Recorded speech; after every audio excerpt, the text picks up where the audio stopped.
दुनियार भरते लाइटे अमर में अपना को सबना पानी टिका टिका टिका टिका काला टिका टिका टिका टिका काला टिका टिका टिका टिका काला टिका टिका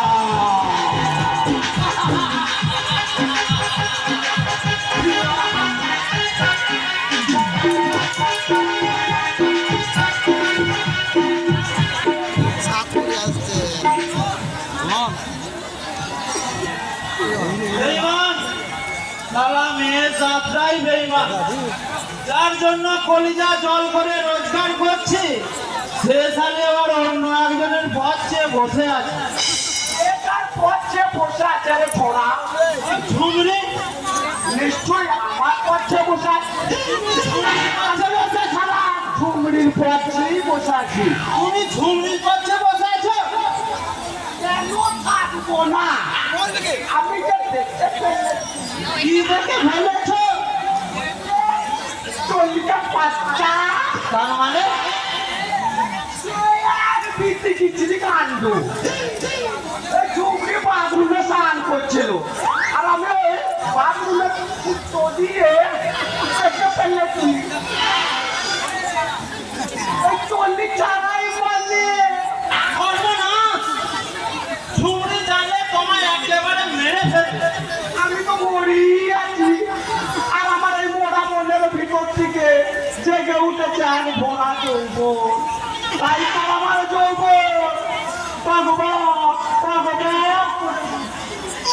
এই মরেছে সারা ঘাসের মরা কখন মরে যাবে তা ঠিক নেই আর আবার যৌবন টকবক টকবক করে ফুটছে কি বললি রে ছোড়া বললি ঝুমরি চটিটা পাছা থেকে তো পাছা খুলে বাথরুমে ঢুকে বললি ফার্স্টে সেখানে ঝুমরি প্রেমে রসে নাকানি জবানে তারপর কেলা লিখে তোমার যৌবনের টকবকানি মিটিয়ে নিতে তুই বলছিস কিন্তু ঝুমরি যদি রাগ করে বলতে কেন না গো নাগর আমার নাগর বললে আমি তাহলে তোমার সখী বললে ডাকি তাই দেখো জানো সখী সেটা দেখানোর জন্য তুমি আমাকে তোমার ঘরে যেতে বলেছিলে সেইটা আজ আমি তোমার বাথরুমে দেখতে ফেলে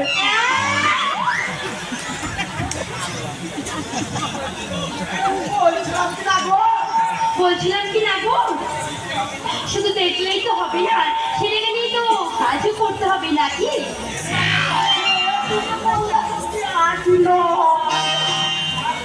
আজ নয় আজ নয় তুমি বলো কাল সন্ধ্যেবেলায় তুমি আমার গোয়াল করো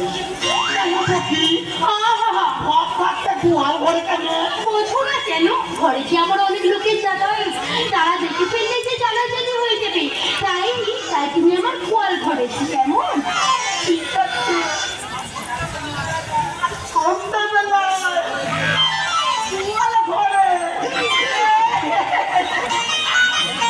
পিপিকে চিনে কাটবো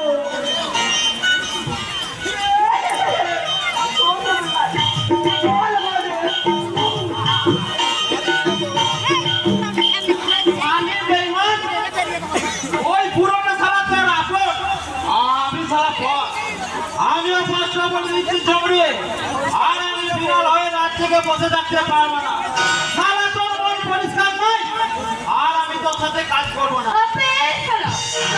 খাবি কি শালা এই ছুটি চলে ফিরেছিস বলি না দুবেলা দুপুরটা খিচতে পারছিস দুবেলা গলা ভর্তি করে মাল খেতে পারছিস আর তাছাড়া তোর মতন মা করে শিয়ালকে তো কোনো কুকুরের কাছে নেবে না যা ঘরে কাছে আমি কি কাজ করবো না বলেছি নাকি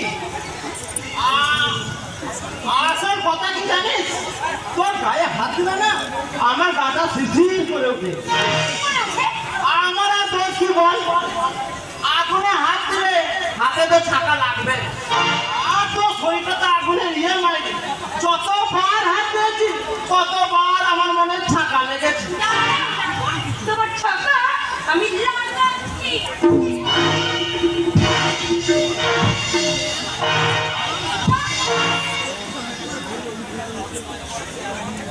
তুই তো কোনো ফেনোমেন দেখছিস।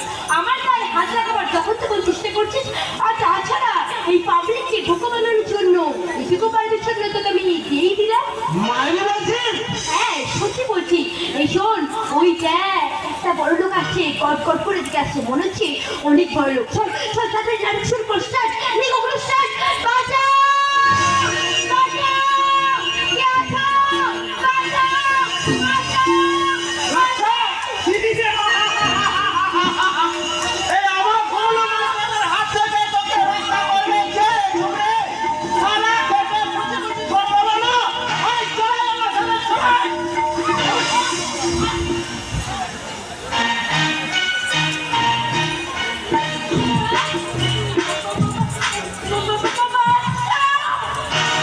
শালায় পচ্চার এলাকায় এসে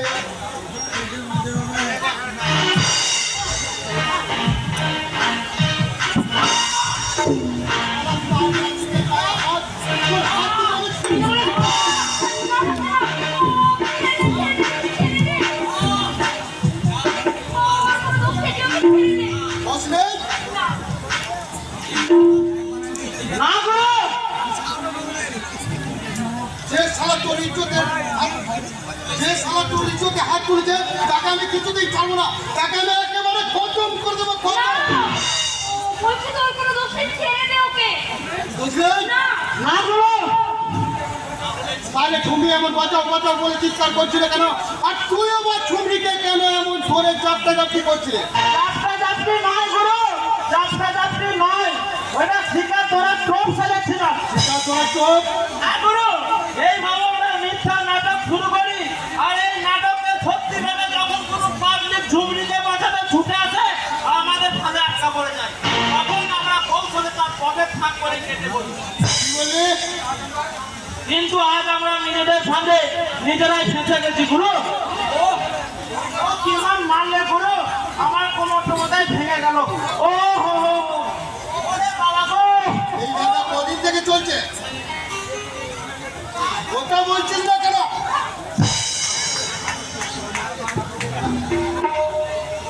যৌবন লোকের নাটক করে টাকা রোজগারের বড্ড শখ, তাই না? তার চেয়ে তো যৌবনটাকে কাজে লাগাতে পারছে। তুই তো ছেলের মধ্যে থেকে তাও দুবেলা ভালো মতো ছেলে পাচ্ছিলি, কিন্তু ঝুমরু চারে পৃথিবীতে কেউ নেই। এখন ভেবেছিলি সে কোথায় যাবে, কি খাবে, কার কাছে থাকবে, বল। এখন ভেবেছিলি তুমি তো খাবার তো ভিক্ষে করে জোগাড় করা যায়। যাই যাই, আমি জানি বিক্রি করে জোগাড় করা যায়, কিন্তু ওই শয়তানগুলো আমার মতো একটা যুবতী মেয়েকে ভিক্ষা দেবে না রে বাচ্চা, ভিক্ষা দেবে না। ওই শয়তানগুলো আমার মতো মেয়েদের দিকে লালসের দিকে তাকাবে।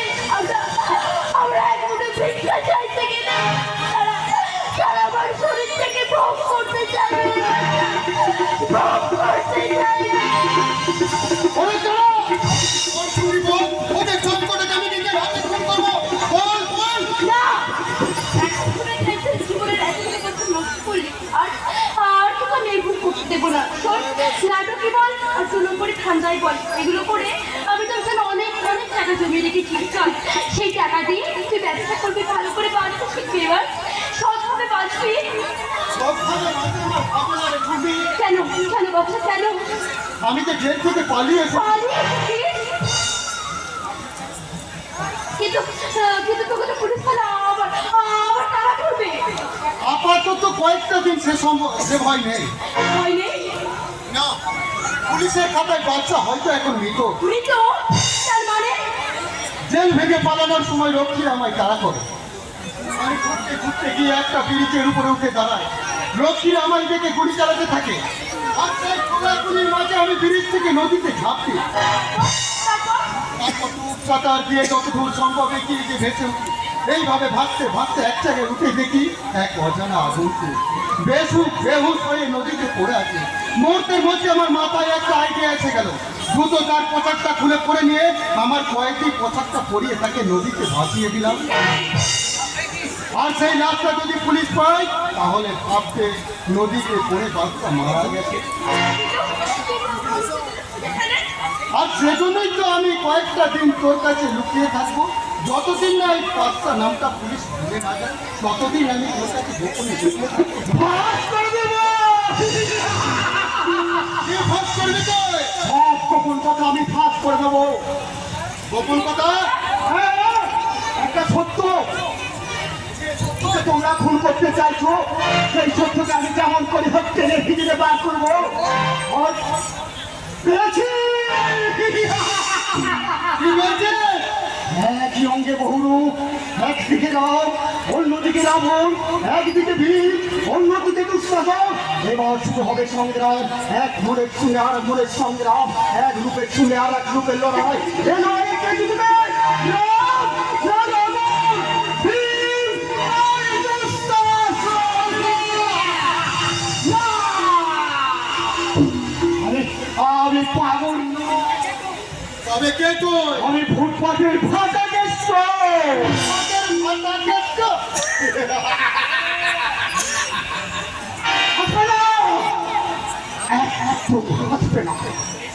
এই সমাজটা তো একটা ফুটপাত।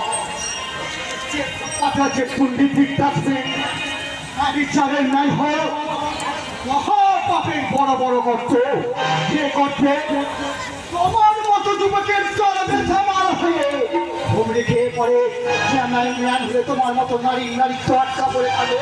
সেই সমাজের আমাকে ফুটপাতে প্রত্যেকটি জীবন তৈরি করে ওই সত্যি আলাদা পৌঁছে দিতে এই ভাটা কেষ্টের আবির্ভাব।